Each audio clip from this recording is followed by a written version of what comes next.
तेजस mark 1A का finally fast track के orders आ चुके हैं and now the instructions are कि भाई HAL will deliver the aircraft फटाफट से। उसके बाद जो भी चीजें जो करनी है, स्क्वाड्रन स्ट्रेंथ बढ़ानी है एंड जो भी चीजें उनको अपग्रेड करनी है वो आगे करते रहेंगे। नमस्कार, Jai Hind, Jai Bharat and welcome to Def Talks. आज हम बात करेंगे इस पर्टिकुलर डेवलपमेंट के ऊपर, क्या ये अच्छी है, क्या बुरी है, what do we see out of this and is this something that we want, क्योंकि इसके ऊपर भी दो साइडेड डिबेट्स हैं। मैं I will just put my perspective कि जिस सिचुएशन में आप हैं, I don't think the perfection will matter, not matter but perfection will be possible, क्योंकि आपके पास एक तरफ एचएएल है विच इज राम भरोसे एंड ऑफ कोर्स एक इंडियन एयरफोर्स है which needs what it needs. यहाँ पर ट्रेनिंग भी चाहिए होती है। इट्स नॉट दैट कि भाई जहाज मिल जाए उसके अंदर गाड़ी लगाओ, स्टार्ट करो और शुरू हो जाओ। It's not something like that. Maruti 800 से आपने एक्सयूवी 700 ले ली या आपने वो थार ले ली और आप चलाना शुरू हो जाओ। It doesn't work like that. There's a lot that needs to be done behind it.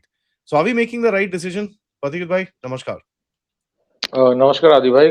देखिए एक्चुअली बहुत सारे ऐसे इश्यूज होता है जहाँ पे राइट रॉन्ग शायद नहीं होता है। Certain times you just have to take a decision, क्योंकि मतलब whatever alternate you are thinking उसमें भी प्रॉब्लम है। यू आर राइट कि स्क्वाड्रन स्ट्रेंथ का इशू है, तो it's better to have the plane start taking delivery. शायद एमओडी की तरफ से ही भी यही बोला जा रहा है आपको कि कम से कम लेना शुरू करो। तो आईएफ जो एक्चुअल क्लाइंट है वो जो लास्ट ईयर की इशू हुई थी जहां पे the chief marshal spoke to cockpit में बैठे बैठे, I think they are saying कि भाई मुझे कंप्लीट पैकेज करके तो दो। So I think neither MoD is wrong और आईएफ इज रॉन्ग। आईएफ की स्क्वाड्रन स्ट्रेंथ भी बढ़ानी है, बट आईएफ इज सेइंग कि क्या प्लेन तैयार है। तो आंसर होता है हाँ प्लेन तैयार है, लेकिन बट इफ्स एंड बट्स बहुत आ जाता है। इट्स लाइक गोइंग, मतलब मैं कंपेयर तो नहीं कर सकता इस चीज के साथ जो एग्जांपल मैं दे रहा हूँ, लेकिन अगर मानिए कि आप एक टीवी खरीदने जा रहे हो, तो टीवी में बोला टीवी तो बढ़िया है, एकदम एलईडी है, लेकिन वो रिमोट नहीं चल रहा है। रिमोट नहीं चल रहा है और चैनल सारे नहीं आएंगे, बट फिलहाल ले लीजिए, बाद में वो कर देंगे।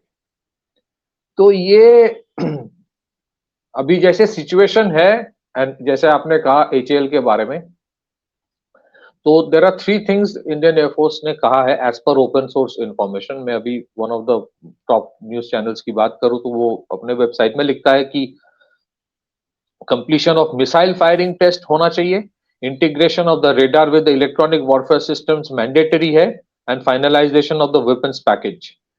ये जो तीन है, आईएफ ने बोल दिया कि these are completely essential and not open to relaxation.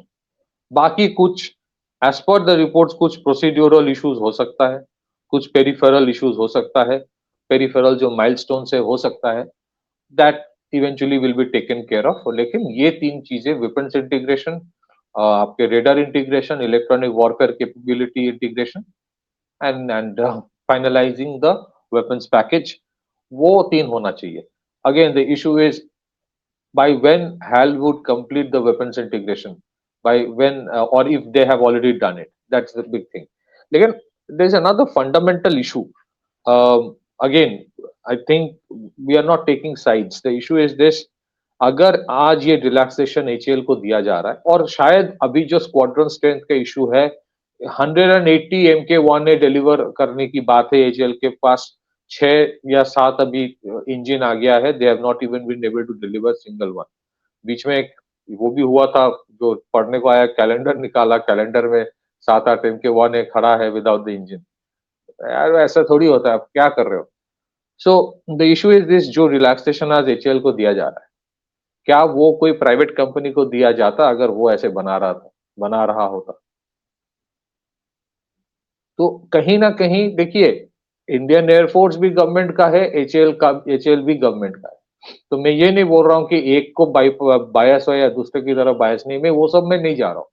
Issue is ये कब तक चलेगा, and whether it is helping the country और नॉट। क्योंकि अब देखिए, जो तेजस MK1 है, MK1 तेजस MK1 में जो डिलीवरी पहले 40 का था, जिसका ऑर्डर 2006 या 2009 ऐसे टाइम दिया गया था, बाय 2000 आई थिंक जो इनिशियली जो वो स्क्वाड्रन जब रेस किया जा रहा था, आई थिंक अराउंड 2013 होगा। तो उस टाइम ये बोला गया था ना, फाइनल ऑपरेशनल क्लियरेंस लेने में टाइम लग जाएगा, FOC.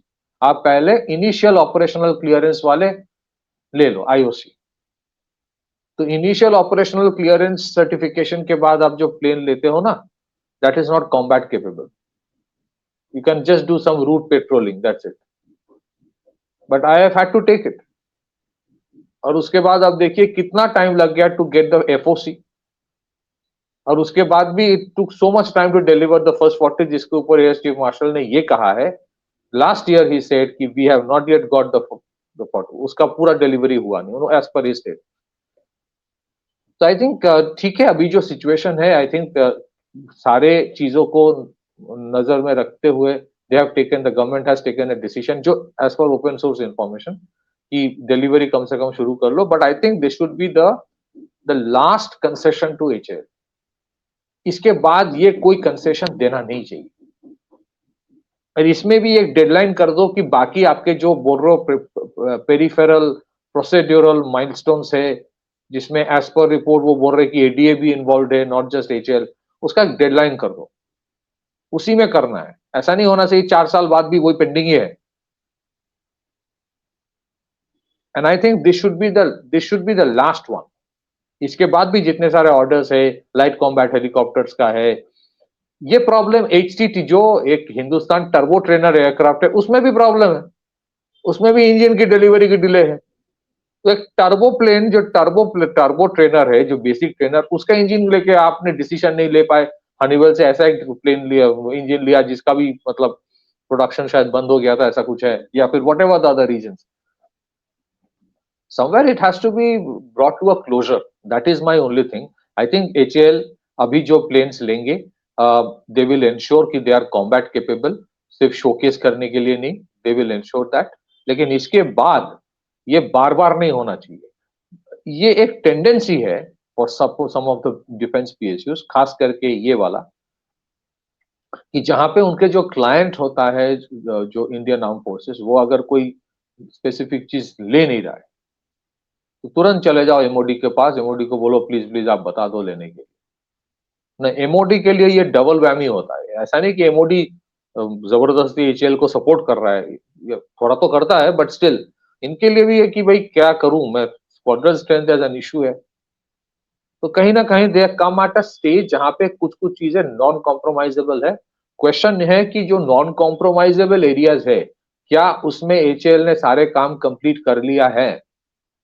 That's a question mark. अगर वो किया है तो ठीक है, you can still have a rugged plane which is combat capable to go into induction process. अगर वो अभी तक हुआ नहीं है तो वो कब तक होगा? Then the delivery issue we might get stuck. That's the core thing. And अभी मुझे लगता है कि एचएएल के ऊपर प्रेशर तो है। देखिए, there is lot of public pressure, जो पहले नहीं होता था। पहले because social and digital media नहीं था, एचएएल के बारे में जो खबर में न्यूज़पेपर में खबर छापता था, उसी को लोग मान लेते थे। स्टॉक मार्केट बढ़ रहा है, ये हो रहा है, बहुत बढ़िया है। अभी तो रियलिटीज पता चल रहा है ना। अभी तो वो जो 5th जनरेशन फाइटर एयरक्राफ्ट आमका वाले में भी उनका एटलीस्ट प्राइमरी कॉन्ट्रैक्टर्स में उसका नाम नहीं है, सेकेंडरी कॉन्ट्रैक्टर्स में उनका नाम हो सकता है। बहुत सारे और भी इश्यूज है। तो मैं ऐसा नहीं बोल रहा हूँ कि एचएएल को नकार दो, खत्म कर दो, ऐसा बिल्कुल नहीं है। It's an organisation which has been created, which is a big organisation. But इसमें बहुत सारे ऑपरेशनल एफिशिएंसी लाना है, जिसके लिए बहुत कुछ करना हो। That is the core thing. और ऑर्डिनेंस फैक्ट्री बोर्ड की तरह इसको 5 भाग करने से पांचों भाग एफिशिएंट हो जाएगा, ऐसा भी नहीं। You need structural changes, you need surgery. सिर्फ तोड़ के 5 अलग ऑर्गेनाइजेशन, एक ट्रांसपोर्ट प्लेन देखेगा, एक फाइटर प्लेन देखेगा, हेलीकॉप्टर प्लेन देखेगा। I doubt if that itself is enough. It has to be far more than that. Find out the nodes, कहां कहां वो गांठ बांधे हुए हैं, जिनको हमें खोलना है। बहुत सारे टर्फ वॉर है, बहुत सारे ऐसे है कि प्रमोशन लेके पड़े रहते सब, सबको सब सब सब टॉप लेवल में जाएगा। What can be done with technocratic run organisation कब बनेगा ये? I am sure the government is doing lot of things, बहुत सारे तो चीज बाहर नहीं आता है, बहुत सारे डांट भी पड़ी होगी, but it's high time that they stop asking for some concessions, because ये कंसेशन जो C295 बना रहा है टाटा, उनको नहीं मिलेगा। ये कंसेशंस कोई आर्टिलरी मैन्युफैक्चरर जो प्राइवेट सेक्टर है उनको नहीं मिलता है। ये कंसेशंस इवन डिफेंस पीएसयू के जो नेवल पीएसयूज है, वो वॉरशिप बनाता है, वॉरशिप में टाइम तो लगाता है, टाइम ओवररन इनके भी होते हैं, बट जो फाइनल वॉरशिप देता है उसमें भी कॉम्प्रोमाइज नहीं होता है। मैं ये नहीं बोल रहा हूँ इसमें कॉम्प्रोमाइज हो रहा है, I am not saying that Tejas जो अभी आएगा वो कॉम्प्रोमाइज है, नॉट एट ऑल, बट ऐसा क्यों है कि आपके सारे टिक मार्क्स नहीं होता है? आप तो क्लेम कर रहे थे पिछले साल ही कि ये इतना ऑर्डर इतना डिलीवर कर देंगे, खबर तो आप ही लाते हो ना। जो खबर आता है कि एचएएल ये करेगा वो करेगा, ये खबर कौन करवाता है? कौन करवाता है ये खबर? तो आप क्यों क्लेम करते हो कि आप कर दोगे? We are not against HAL, not at all. There's a wrong perception that we are against HL. We are only talking about operational efficiencies on certain organizations. तो हम बोलते रहेंगे, बाकी organizations के बारे में भी बोलेंगे। तो इस बार मुझे लगता है कि जितना आसानी से कंसेशन मिला है, लगता है ऐसा नहीं है, डंडा भी बहुत पड़ा होगा, बोला गया होगा, बहुत कुछ सुनाया गया होगा, and then you need to reach क्योंकि ये जो स्टेलमेट है कहीं ना कहीं खत्म तो होना है, that is also an issue. कहीं ना कहीं स्टेलमेट खत्म होना है, कहीं ना कहीं IAF will have to start taking delivery. अब जब डिलीवरी के लिए आईएफ राजी हो जाएगा, तब you can put more pressure on HAL की बाकी जितने प्रोसीड्योर्स आप बोल रहे हो ना पेरिफेरल है, वो खत्म करो in the next 6 months।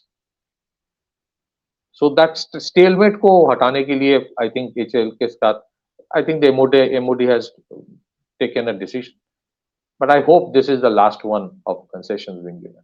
Back to you. Concessions तो ठीक है यार, आई मीन सी मेरा पॉइंट इज वेरी सिंपल। एक तरफ हमारे जितने सारे लोग हैं, एवरीबडी सेज कि यार ये क्यों ले रहे हो, रफाल क्यों ले रहे हो, इतना इतना ज्यादा एक्सपेंसिव है, ये है वो है, पूरा वो ड्रामा चलता है हमारे ऑनलाइन पे। तो क्या करेगा यार, what does the air force do? I mean what do you do now? What everybody will be saying is कि साहब ओ नहीं नहीं नहीं, air force is asking for too much, her 2 minute में स्पेसिफिकेशन चेंज कर। तो भाई वॉरफेयर इज आल्सो चेंजिंग ना। क्या करेगा एयरफोर्स? चुपचाप बैठा रहे? It just doesn't react to these things, doesn't do anything, just doesn't say anything। 1980s वाला 84 का डिजाइन जो था आपका प्रिलिमिनरी डिजाइन, वही दे दो। अब कावेरी इंजन पे देखो, कल मैंने इसके ऊपर अपडेट करा था, 83 किलो न्यूटन का उसका वेट थ्रस्ट दिखा रहा है, fantastic, beautiful. But after that what? Do we have a testing bed? नहीं, उसको भी रशा लेके जाना पड़ेगा।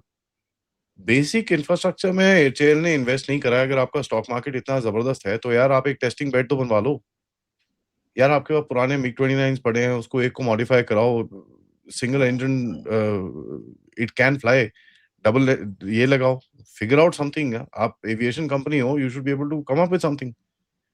Every time showing the victim card कि भाई हमारे पास ये नहीं है, वो नहीं है, ये नहीं है, वो नहीं है, it doesn't make sense. It's becoming you know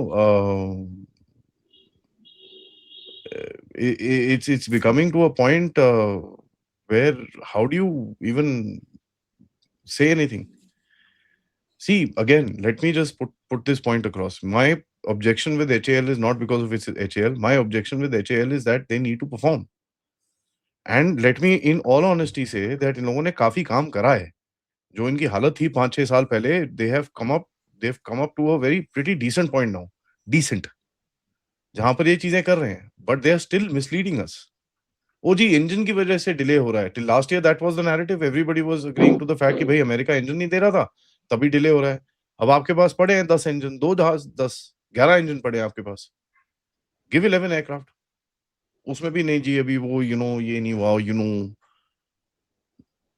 it's ridiculous. अच्छा, अभी टोटल डिलीवरी कितना हुआ है इंजन का? 11, I guess 10 or 11 engines have come in. We both know यार इनके पास बैकअप engines पड़े हुए हैं। You and I have taken this up on this very platform कि इनके पास बैकअप engines हैं। भाई तुम जहाज बना के उड़ाओ तो सही उसको।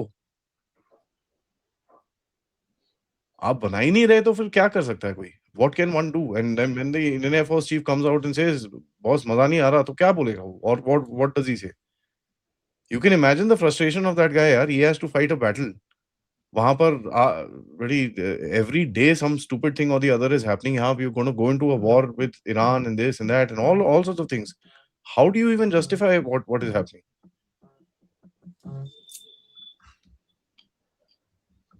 I just want to add two things. आपने बिल्कुल सही कहा कि एचएएल क्यों इन्वेस्ट नहीं कर रहा है in creating a test bed. वो issue is this very interesting, क्योंकि देखिए बहुत सारे ऐसे जो पीएसयूज है ना, HAL is a very cash rich organisation. Cash rich है, पैसा है इनके पास, बट हर चीज के लिए they will ask the government तुम अलग से खर्चा करो, तुम बना के दो. भाई you are the ultimate integrator ना, सिस्टम्स इंटीग्रेटर आप हो, ओरिजिनल इक्विपमेंट मैन्युफैक्चरर में जो प्राइमरी कॉन्ट्रैक्टर आप हो, तो आपको फैसिलिटी बनाना है, आपको बनाना है. You must spend. I mean, that cash-rich organization must spend the money on these things instead of thinking कि हर चीज सरकार करके देगा. That's number one. Number two, ये एक देखो दो चीजें चलता रहता है कि अरे आईएएफ अपना प्रायोरिटी बदल रहा है. अरे प्रायोरिटी बदलने वाली चीज नहीं होता है. अगर एक टाइम था जब बालाकोट एयर स्ट्राइक के बाद जो जो डॉग फाइट हुआ, it was very clear that you require long range BVR missiles, beyond visual range missiles. It was very clear. और उसके बाद अगर आपकी BVR आ रहा है 150, 200, 300 किलोमीटर की रेंज की, then you will have to ask the आप जिस कंपनी से आपने प्लेन मंगवाया है, in this case HAL, you have to ask them to keep on integrating. पहले जो डॉग फाइट होता था, आज डॉग फाइट होता नहीं है. You require you have initially 70-80 kilometre का बियॉन्ड विजुअल रेंज मिसाइल, फिर वो 120 हुआ, फिर 150 हुआ, फिर 200, 250. क्योंकि why you have to do it? Because others are doing it. आपके एडवर्सरी के पास अगर 250 किलोमीटर बीवीआर रेंज के अगर मिसाइल है, तो आप you have to tell your organisation की आप भी बना के दो, आप भी इंटीग्रेट करके दो. This is a continuous process. इसमें आप इक्विपमेंट मैन्युफैक्चरर कैन नॉट से कि मेरे ऊपर ज्यादा प्रेशर दिया जा रहा है. प्रेशर नहीं दिया जा रहा है. These are dimensions of warfare is changing. अच्छा, लॉट ऑफ पीपल ऐसे कि एलसीए तेजस के साथ रफाल की comparison. Rafale is a medium combat deep penetration strike aircraft. Tejas उस कैटेगरी में पड़ता ही नहीं है. Tejas is a light combat aircraft. वो लाइट कॉम्बैट में होता है. Route patrolling, close air support, वो सब के लिए है. This is not for a penetration strike. This is not for going beyond enemy lines. है ही नहीं, वो कैपेसिटी नहीं है तेजस में अभी जो MK1 है. तो ठीक है, मतलब it was meant to be a replacement of MiG-21 with a design of a Mirage 2000, so somewhere in between, but it's still not a Mirage 2000. Forget about a Rafale. So लोगों को पता होना चाहिए बिफोर ये बहुत सारे debates होता है बिकॉज इधर से थोड़ा सा इंफॉर्मेशन, उधर से थोड़ा सा इंफॉर्मेशन, उनको लगता है सब पता है. I think the government knows what is being taken. Sukhoi 30 a completely different package system है. It is a much heavier plane than even a Rafale. उसका ऑब्जेक्टिव अलग होता है. So I want to say one thing. मतलब I don't know whether it is related to this debate or not. I had asked one of the air vice marshals after the Balakot strike कि भाई sir आप मतलब Sukhoi का इस्तेमाल क्यों नहीं होता. उस time lot of people were saying Sukhoi ये नहीं है, बेकार है, वो है, ये है. तो उस टाइम मिराज 2000 का जो इस्तेमाल हुआ था, उन्होंने कहा था कि why would I use a hammer to kill a fly? I don't want to show the capabilities of Sukhoi. And it's not me saying. It is one of the top Air Force guys of that time जिसने बहुत काम किया था in the integration of the Spice systems, Spice 2000 systems with the Mirage 2000. मैं नाम नहीं लूंगा, एक टीवी चैनल में प्राइवेट कन्वर्सेशन में उन्होंने कहा. So, but thing is that integration तो इतने टाइम से एचएल कर रहा है. Why is it that still? देखो एचएल तो ऐसा नहीं है कि प्लेन नहीं बनाया. They have made thousands of planes. They know what is to be done. They know what is expectation. तो लास्ट मोमेंट में ये क्यों बार बार बोला जाता है कि थोड़ा सा इनको बोलो ले लेने के लिए अभी, नहीं तो प्रेशर बहुत ज्यादा आ रहा है, परसेप्शन मैनेजमेंट में प्रॉब्लम आ रहा है. ये बार बार क्यों होगा? यू न्यू इट ना. ये प्रोसीड्यूरल जो आज पेरिफेरल माइलस्टोन्स की बात बोल रहे हो कि ये नॉन कोर है, आपको तो ये भी पता है नॉन कोर है लेकिन इंपॉर्टेंट है. चलिए for the timing IAF is saying, but it should not be that बार बार ये हो. I think somewhere a red line is necessary. नहीं तो HAL, you know what the reality is. Back to you. It's quite sad actually this is happening, but fair enough. I think the IAF के पास जो capability है to integrate will be much better, ठीक है, and they will be able to do a much better job out of it. So yeah, it's quite a what do you call, extra work for them, but ठीक है, fair enough, whatever it is that needs to be done, उसके अंदर कोई doubt नहीं है। पथिक भाई, thank you so much for that. सबसे रिक्वेस्ट है, वीडियो को लाइक करिए, सब्सक्राइब करिए and share this with your friends, families, and do share your thoughts, your comments. Of course आपके रफाल्स आपने ऑर्डर करे हैं, उसका डील साइन हो जाएगा, but lot of work starts at the back and, so you will have a lot of stuff coming inside pretty soon, but let's see what exactly takes place. Of course, sabse request hai, please support the channel, so check out the description for details. I shall see you back for another update at 12:45. Tab tak, namaskar.